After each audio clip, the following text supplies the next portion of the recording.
The state of Meghalaya has yet again lost one of its active and dynamic leaders. Former Rajya Sabha MP 63-year-old Robert Kharshiing had passed away at Nazareth Hospital, Shillong on the 7th of April 2022 after prolonged illness. He was the brother of John F. Kharshiing, social activist Agnes Kharshiing and Francis Kharshiing. It may be reminded that late Robert Kharshiing was an MLA of the Nationalist Congress Party from 1990 to 1993 from the 17 Layumkhra constituency.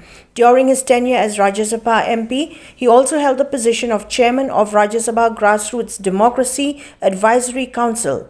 Between 1981 to 1984, Kharshiing held the position of president of the KHASI Students' Union and had also drafted its constitution. The funeral of late Robert Kharshiing was held today, the 9th of April 2022, where the mortal remains of the late Rajya Sabha MP were laid to rest at the Catholic Church Cemetery at Layumkhra, Shillong.